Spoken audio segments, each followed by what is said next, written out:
In the previous section, we discussed the value of inputting commands with the keyboard. One key to efficiency in AutoCAD is taking advantage of keyboard shortcuts, or command aliases, and also the function keys. Let's look at the function keys first. They work like toggles. They turn certain drawing aids on and off. The two you're going to use the most will be the F3 key and the F8 key. The F3 key will toggle your running O-snaps on and off. O-snaps are drawing tools that force AutoCAD to draw objects to very specific places on another drawing object.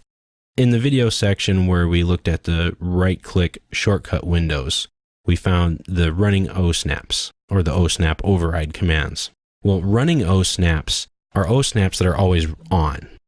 If I were to draw a line, and I wanted to draw it from the center of this circle to the top point of this triangle, how would I do that? Well, I would use O-snaps. If I start the line command, and with my O-snaps on, I get a glyph. That little green circle right at the middle of the circle there, that is the center O-snap. Also, there's a little text box there that has the word center on it. So when I'm in a command, a drawing command or an editing command, and I need to snap to specific points of an object, like the center of a circle, I use the running O-snaps to do so. Once the glyph is highlighted or showing, I can left click to start my line. Now I picked the center of that circle. Now to draw to the end point of this triangle, or to the point of it, I just do the same thing. I move my mouse with the cursor and the crosshairs near that endpoint, and the endpoint running O-snap glyph will be shown. Then I click, and there you go. I drew a line from the center of the circle to the point of that triangle. Now I can toggle those running O-snaps on and off by pressing the F3 key. As you see, I just pressed it, and the command line says O-snap off. If I were to draw a line again, and I want to get to the center of this circle, I don't have that running O-snap available. Same way with the endpoints. They won't go. Now we'll take a deeper look later on into all of the exact details of the running O-snaps and how to decide which ones are on, which ones are off. In short, these are your options. You have an endpoint, a midpoint, center point, nodes, quadrants, etc. There's a lot. Every one here that is checked is what's going to be turned on. I can turn them all on, turn them all off, or just turn a few on. It depends on how you want to work. Of course, you can always use your right-click shortcut menu to pick a specific O-snap, or you can type in O-snaps too. Again, we'll talk about those later. Now, the other toggle that you're going to use for your function keys is the F8 key. F3 and F8 you will use the most because those are two of your biggest drawing aids. F3 is for the running O-snaps, and F8 will turn on your ortho mode. Ortho mode right now is turned on for me. When I draw a line, as an example, this line will be orthogonally projected, meaning it's going to be perfectly horizontal or perfectly vertical. That's nice. Now, if I start the line command again, and I turn off my ortho by pressing F8, I can draw the line at any angle. It's not constrained or locked in any way. So you're going to toggle off and on your running O-snaps and your ortho projections off and on all the time. That's a constant back and forth. Those are two buttons that you would often program into like a 5-button mouse so that you can quickly and on the fly turn those things off and on, especially the F8 key. Now the F1 key is another one you're going to use often. And a lot of times you're going to hit it by accident because the escape key and the F1 key are right next to each other. The escape key cancels one of your commands. So if you're trying to draw the line and now I made a mistake, I don't want that, you hit the escape key. Well, a lot of times you fat finger it and you press the F1 key instead. For example, if I start a line and say, oh no, don't want to do it, I press escape, I'm out of the line command. Well, if I start the line command and I want to stop, I go to press the escape key, but I miss and I hit F1. Well, what does that do? F1 brings up the help menu. And when you're in a command and you open up help, it will open up the help section for that command. So I was in the line command, and now it brought up help for the line. A lot of people find this annoying. Annoying. So bad annoying that many people have been known to rip off their F1 key because they hate it so badly. Another function or toggle switch that you're going to use is the F2 key. Press it. That will open up your command text window. Press it again to close it. And remember, the function keys are toggle switches, so they will turn things off or on depending on the current state. If something is off, it will turn them on. If they're on, it will turn them off, or something like that. Now, F4 will toggle your 3D O-snaps on. Now, these are, you're running O-snaps, but they're for 3D functionality. That's only in AutoCAD. In AutoCAD LT, it reverts back to the old functionality before this new feature was introduced. That is in toggling on an old drafting tablet. So I haven't used a drafting tablet with AutoCAD in many years, but they were really cool. We used them often when AutoCAD was still in DOS and not in Windows, and it had a lot of the ribbon-like functionality on the tablet itself. So you probably aren't going to use that anymore, or ever again even.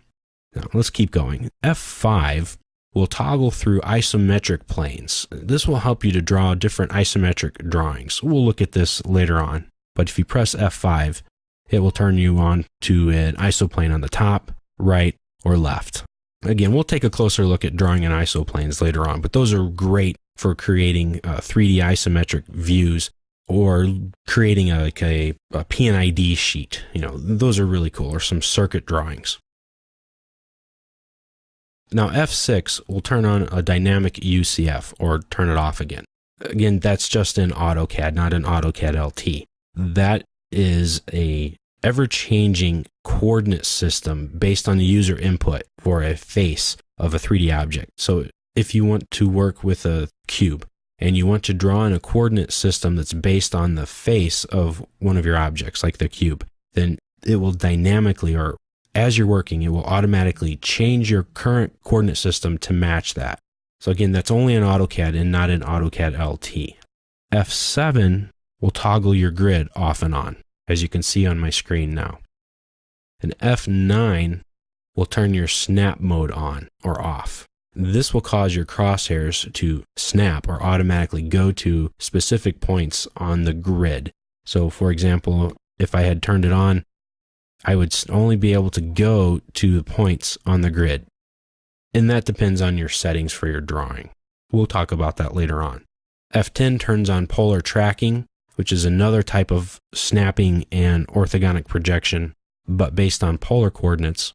F11 turns your O-snap tracking off and on. And again, both of these, we're going to look at them a little bit later. But the O-snap tracking on is really cool because then I can draw a line to a place that's based on the line work of something else. And you see that green line that comes as I move around my drawing? That's the tracking. Now it will take the line and follow it and project it, whichever line it is I'm drawing from. And so I can go or snap to places that don't exist but are sort of inferred or arbitrary. So that's a very useful tool as well. Again, these tracking devices, the polar tracking and the O-snap tracking, we'll talk about them later on in more in depth in a section. But the function keys, they turn on and off these certain tools that allow you to draw more accurately, or draw better even. Make sure to watch the video pertaining to each of these tools for more in-depth descriptions for them. And in an earlier video, though, we did talk about entering commands into the command line. We mentioned the fact that there are command aliases. These are typically 1 or 2 keystroke long entries, some or more, that you use them to start a command. Like L for the line command. Instead of hunting for it on the ribbon, or instead of typing in the full word line, which honestly isn't really that difficult, but still, L, if I'm drawing lines all day, L saves me, well, let's see here. That's 1 keystroke that I have to type in no matter what.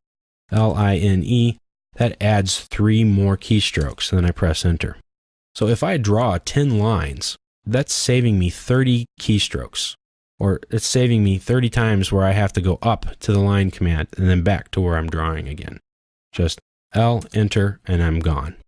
They're a big time saver, especially over time.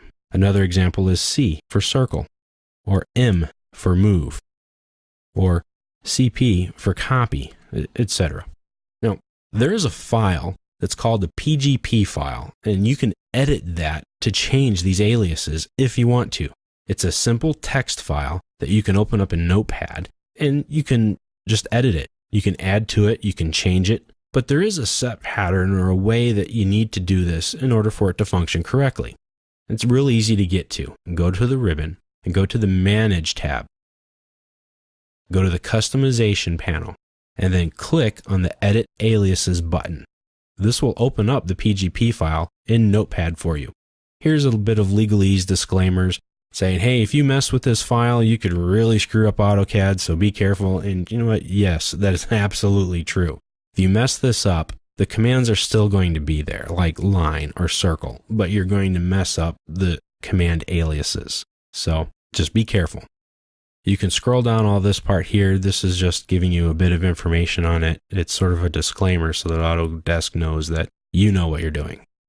Here are some examples of some things that you can do. Go down a little bit farther, and it gives you the format on how you need to type these in. Put in the alias, and then a comma, then an asterisk, and then the full command name. Yeah, it's really that simple. So let's look.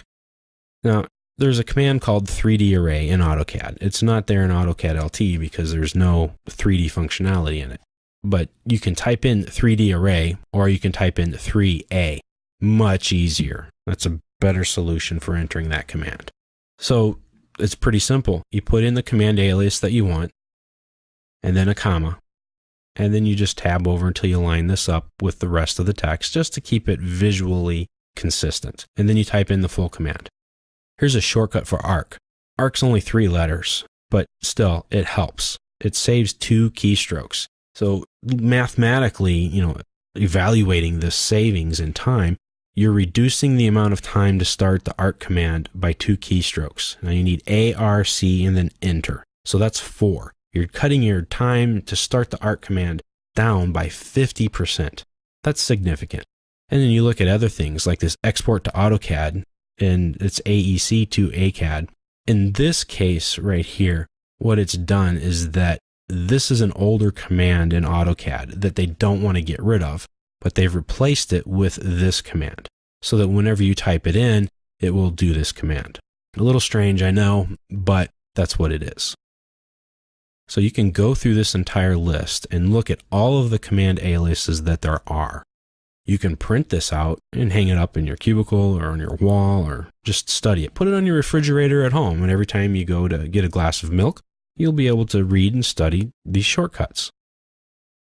Now you can see in here that some of these commands will show up twice, or more than twice even, like copy.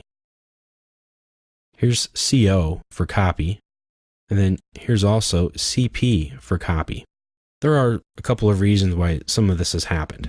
It used to be that people would customize these files in a pretty standard way. Some people didn't like that copy started with CP. They thought it didn't make any sense because copy is spelled COPY. So they started editing the PGP file, well, because you can and it's easy to do. So they put in CO. Well, Autodesk saw this and said, you know what, let's default this in. So you have essentially 3 ways to execute the copy command inside AutoCAD. You can type out copy, you can type out CO, or you can type out CP. It's up to you. A lot of people have even changed it to just the letter C. Say, well, what happens then to the circle command? That's a great question, and I have an answer for you. And we'll get into that here in just a little bit. But we'll go down this list. As you can see, it's quite long. Not every command is in here in AutoCAD, but the majority of them are. Now you'll also notice as you scroll through here that there are command overrides that have been put in place after certain releases. A lot of these are alternatives that get rid of old commands or old functionalities, like the CP. This happened in AutoCAD Release 13. AutoCAD 2000, they put these in. Now, in this case, these are commands for discontinued AutoCAD commands, meaning these commands right here in this left column no longer exist. So people were still using them even in AutoCAD 2000 when these commands were gotten rid of. And they didn't want people to get frustrated or to not know how to use the same or similar functionality. So people were putting in ddchprop for the change properties command, which was changed. And now you used the properties command. It functioned similarly, but yet had more to it. So when they type in the old command, they got the new one. That made things a lot easier for a lot of people. And that's something that you can do. Again, there's more and more and more. Now, we come down to the bottom, and this is where you should customize your file if you want to. Don't remove anything up here. Don't change anything up here. And I'll tell you why. Because if you ever need to revert back to the default settings, all you have to do is delete what you've done. You don't have to keep track of it in any way. You don't have to manage it in any way. You just put everything down here at the bottom. So this is pretty cool. Now, this is where that circle and copy thing came into play. The way AutoCAD reads this PGP file is that it starts at the very top. It starts here. And it reads the aliases that are listed. And it says, okay, 3A is the alias for 3D array. All right, great. It comes down, keeps going, and it says, okay, C is for circle. Great. Now, a lot of times people have changed that because they want to use the copy command more than the circle command, so they make C as to be copy, and they'll make CI for circle. So, well, what happens? Do I need to change it here? Well, you can, but don't. Come down here. And let's type in our new commands. We'll type in CI, comma, then we'll tab, make our asterisk, and then type in the circle command. Enter, save the file, and there you go. Now, whenever I type in CI for circle, AutoCAD knows that CI will start the circle command. Now I can do this again. C, comma, tab over, asterisk, and copy. Okay. So we have a bit of a conflict here. We have the C command alias in here twice. Once for circle up above and once for copy down here. Well, AutoCAD does what it was told last. So it sees literally up here in the top of the file that C is for circle. But when it gets down here, it says C is for copy. It says, oh, okay, it forgets the first one and does the second one. So I can leave everything that AutoCAD has given me intact, but I can add to it or I can change it. And if you say, no, I don't like this functionality anymore, I just delete it and everything goes back to my default settings. Perfectly untouched, clean, the way it should be. Just close, save your file, and you have your PGP functionality customized. That's a quick and easy way to make some changes to customize AutoCAD to fit your needs and to fit the way you want to work. I do know a CAD drafter that had changed the PGP file so that all of the commands were available to him with just a left hand on the keyboard. So he put his left hand in the home position for typing, and everything was a Q, W, E, R, T, or a QQ, or a QQQ, or a W, etc. It took him some time, he said, to train himself to do that, but he said the benefit was that he never moved his hand from the left home position. That's an extreme case, trust me. In fact, I hardly ever customize the PGP file anymore. It's fantastic the way it is, and it's nice. So, there are some things that you can use with the keyboard that will help you in your efficiency in using AutoCAD. Those are the function keys, and those are the command aliases. You can program the aliases very easily, and you can help manage them in a very easy way.